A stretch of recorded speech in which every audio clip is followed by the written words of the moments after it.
Good morning from Lexington, Kentucky. It's TeamStrub Day 98. I'm in state number 49 of the summer. This one's been a long time coming. I'm really excited to be here visiting the stables this morning. And I'm very happy to be joined by Pat and Brian. So thank you guys for joining me this morning. If you could take a moment to introduce yourself, tell us what you do. Ladies first. First off, thank you for being here with us today. My name is Pat Kline, and I'm the Executive Director of Central Kentucky Riding for Hope. Perfect. I'm Brian McIntyre. I'm the Administrative Dean here at the Stables Program. Okay, perfect. So let's start right at the beginning. Pat, what is Central Kentucky Riding for Hope? We are a program that provides equine-assisted activities and therapies to individuals with special needs. Okay, great. And Brian, so what exactly is the Stables then? The Stables is a 7th through 12th grade program for kids that have not thrived in a traditional environment, and we add the equine piece into our science content to kind of give a different spin of education. Okay, perfect. Pat, can you talk a little bit about the portfolio of programming that's available through your program? Sure. Under the auspices of our program, we're set up very much under the umbrella concept. Okay. So under that umbrella, we do multiple things. We offer therapeutic riding classes. We have a hippotherapy program that's a collaboration with our local rehabilitation hospital. We have obviously a great collaboration with Fayette County Public Schools because we have this program, the Stables, that exists out here, which we're all really excited and proud of. And there are various and other things. We have like a military program under the umbrella of services we provide. The thing is that everything Central Kentucky Riding for Hope does has a horse in it. Sure. So activities and therapies that are equine, involving equine, are pretty much what we do here. Great. And Brian, can you talk about specifically your program and how it works? What exactly do you guys do? Sure. We're under an application process. So kids that are interested in coming to the Stables, they go through an application, and then we set up tours. We get the parent involved and the homeschool involved on how we can help them academically as well as socially. So I mean, it's we teach all core content, all core curriculum, math, science, social studies, English, history, and then the beauty of the program is with the horse and how the kids can come in. They can learn from the CKRH staff how to properly take care of a horse and maintain a horse, and we factor that into our science curriculum, which they can earn an elective credit. And you mentioned that before moving here, the program was located somewhere else, and then you guys identified a need to maybe introduce that equine element to it. Yeah, the equine. I'm pronouncing it wrong. I'm sorry. Okay. I'm a Long Island boy. Either way's good. I'm trying the best I can. Yeah, we were originally housed in the central office location downtown, and we were missing something. We had the kids were traditionally, book, paper, tests, but there was really no hands-on activities. There was no, especially for the kinesthetic learner. We thought we've got to find something different to hook the kids. And we were at the time, I was an employment training specialist, and I was volunteering out here with Miss Pat, Miss Denise Fittler. Kids were doing job training, and it just kind of blew up. And so Rachel was like, I wonder if we could move our program, that's Rachel Baker, if we could move our program out there. So we came out, and they had extra classrooms, and here we are, here we sit, and it's been, year 4, it's been a success all the way around. So. And what's it like seeing these kids, grow through the program and everything? How do the kids react to working with the horses? I think it's first of all, it's very therapeutic for them. Our kids sometimes come from not so great home life, so they come in and they get to work with horses. And believe it or not, a horse will let you know. And I think Pat can touch on this, that if you're rambunctious or you're loud and out of control, a horse will set you in your place. A horse will let you know, hey, you're not going to be that way. So it teaches the kids skills such as patience, therapeutic as far as how they deal with the horses. Interesting. What's it like having a program like this amongst the portfolio?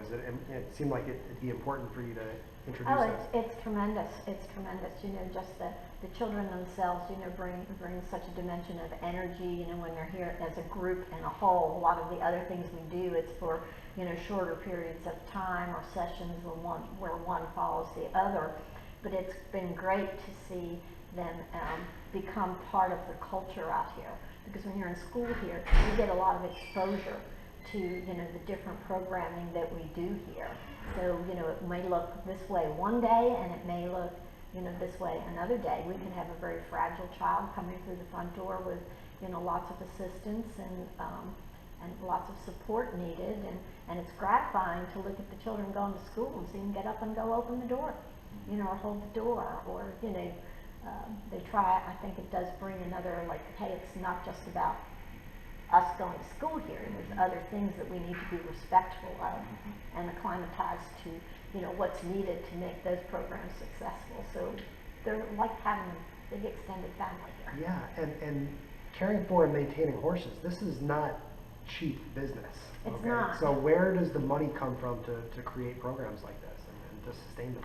Well, you know, the sustainability from our end, of course, as you know, with the classroom rental that Fayette County, you know, pays, and, you know, for the classroom space. We were fortunate enough when we were building this part of the building, you know, to know we wanted to do something in the educational aspect. We had begun a relationship with Brian doing his career and vocational work, but we had no idea that it would really evolve into this. So for us, we just knew that, okay, we're going to have this therapeutic riding center. We know we want to be involved in the educational field, so we built the classrooms. And amazingly enough, the relationship with Fayette County came to a fruition at about the same time. So it just, you know, it's clearly a case of the stars aligning, really. Sure, sure. What's your favorite part of your job? And I asked Brian this, of course, on Snapchat a moment ago, so now I'm going to give you a little more than 10 seconds to answer that question. Sure. I think the favorite part for me is just the day-to-day interactions with the kiddos. This being my 4th year in administration, I'm in the trenches with them, and you know, not all days are good. You know, some days we have our moments, and I think it's you know, I get to know the parents, I get to know the families. That's probably the greatest part of just seeing the kids every day get off that bus. That's what I enjoy doing. Been doing this 15 years, and I can see myself doing it a lot longer. Same question. Well, in regards to the stables, it's when actually you have a moment to connect personally. My job being a little more administration of the program here, but you know, it does come up sometimes that, you know, you get to be fortunate enough to, you know, get to know a couple of the children, and a lot of times it's because of something that we're involved with, or we're doing a special event for this, and, you know, kids will step up and help you because it's of interest to them. And, you know, we get to, you know, for me, it's about personally getting to know them and listening to them, because, you know, at the end they're going to say it best. And, you know, that I feel, you know, when you hear it from them, it's very motivating. And when you watch the change, sometimes it's just as simple as body posture.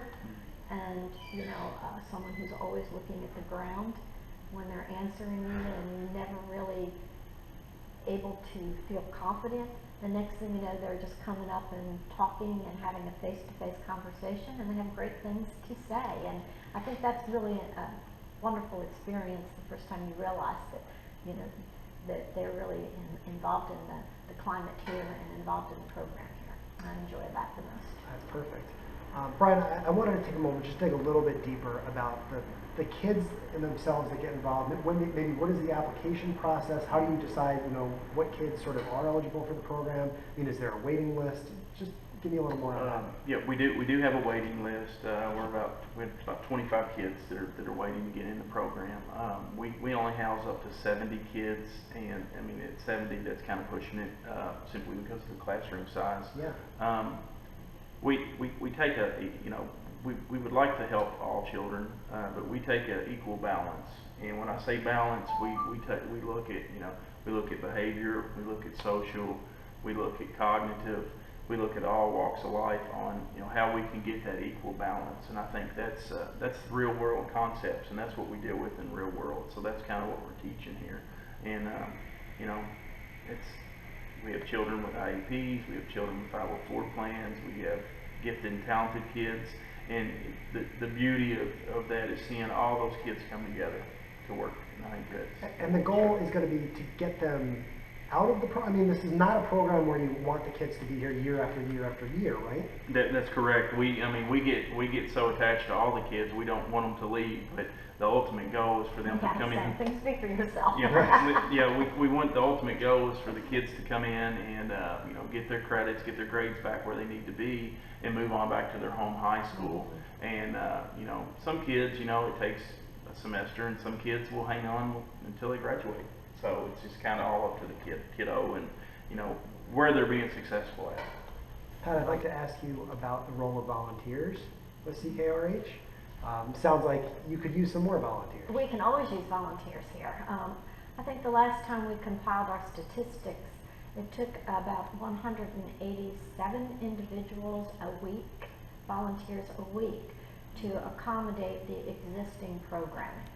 Because, you know, we have things going on during the day, and then there are evening sessions, and, you know, there's just a lot of things that are happening here.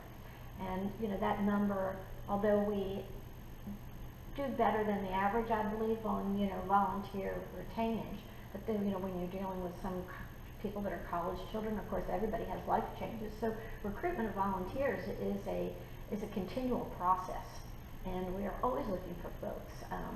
You know, every volunteer before they work comes to an orientation and has to devote some time to the orientation, and you know, has to go through the whole volunteer process, which, you know, we think is pretty sufficient. But if you can't dedicate yourself to a good orientation, then probably, you know, it's not going to work out in the long run.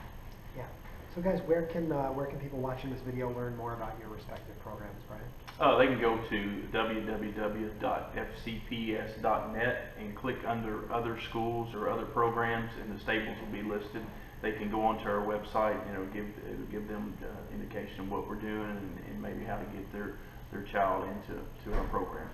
Fantastic. And CKRH, it's www.ckrh.org.